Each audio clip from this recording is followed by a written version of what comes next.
Қазақ Хасла арнасының көрермендері, міне бүгін микроайын Қазығұрттың төбеттерін түсіруге келдік. Сұлу төбеттерді көрсететін боламыз. Көптен күттіңіздер ме? Онда біз кеттік.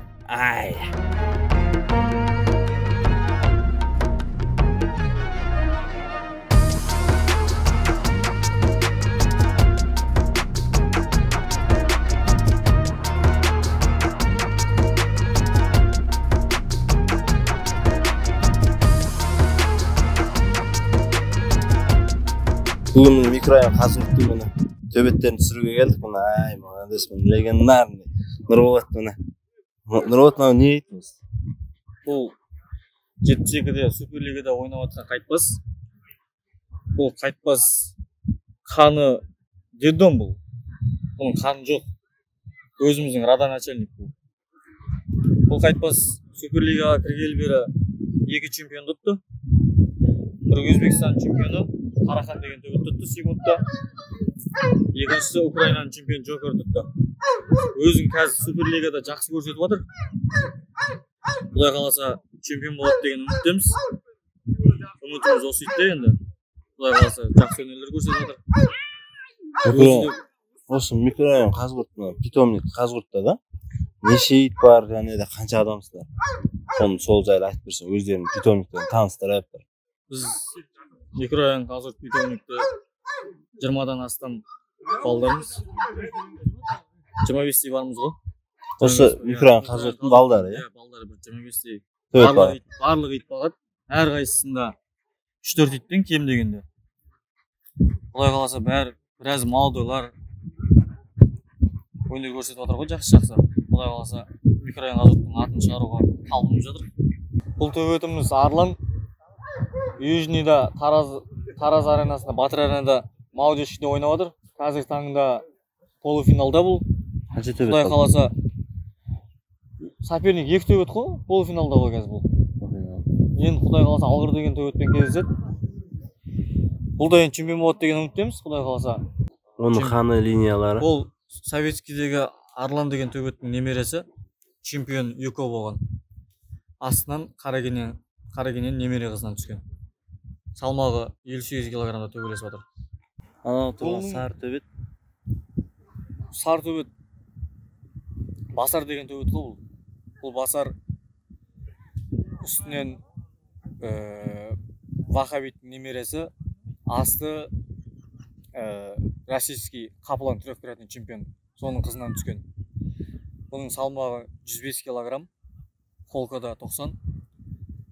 Құдай қаласа молодой бұл да. Әлі ортаға шыққан жоқ. Енді ойнайды. Құдай қаласа. Ал Джокер жайлы өзің айтсаң енді. Джокер участник Алашорда 7 килограммда ойнады. Өзін жақсы көрсетті. Біраз чемпиондар тұтты. Бұл Джокер чемпион Азия палуанын басым түсіп қалды. Атак полуфинал, финалист, чемпион боламыз деген үміттедік. Құдай қаласа әлі алда бұның өнері. Молодой ғой бұл. Бұның линиясы? Бұл Хаммердің баласы. Астынан белый Арлан. Сүймақты қандар екен. Мұна тұрған Қараш деген ит? Қараш Қарабастың прямой баласы. Астынан Қарабастың әкесінің қызынан туған бұл. В общем, бұл Қарабай мен Қарабасқа ембрединг болып тұр ғой. Жасы 3-те. Бұл чемпионат Азияда өнер көрсетті. Полуфинал ма? Полуфиналға дейін барды ғой. Иә. Почти. Енді жасына енді толып отыр, енді өнер көрсетеді деген ойдамыз. Құдай қаласа. Қазір өзіңде неше төбет бар үйде? 3. Тамақтандыру қанша ақша кетеді? Қазір сұрайтын адамдарға қызық сол. Бұл тамақ жағы төбеттерге бағу үшін төбетті бағу оңай емес. Қосымша жұмыс болу керек. Бұл тамақтандыру жағынан өзіміз үшін бағамыз. Иттер чемпион болу үшін хобби ретінде, хобби ғой бұл. Адамда жұмыс болмаса ит бағу оңай емес. Жұмыс болу керек, самый главный. Бұл иттерді асырау оңай емес. Бұл иттер кәдімгі адамдар сияқты таза ет беру керек, таза витаминдер беру керек, корм беріп тұру керек. Чтобы ертең күні итің жығылмас үшін чемпионаттарда, коммерческий ойнатқанда. Мынау төбеттің жасы? Бұл Арлан деген төбет, жасы 2,5-да, Құдай қаласа 3-ке толады. Бұның қаны белый арлан, әкесінің қаны тарлан мен анандай. Бұның салмағы 80 килограмм. Құдай қаласа осы жақында күзде өнер көрсетеді. Жас төбеттердің бірі. Ол төбеттің аты Зевс. Ол горочка инбридинг. Молодой 1,5 жасар. Құдай қаласа алда өнер көрсетеді, әлі ортаға шығып ойнаған жоқ. Енді ашылып келе жатқан төбет ол. Салмағы 60-66 килограмм ол. Мықты төбет екен қайықтан білесіңдер, мысалы күшік кезден мысалы мықты.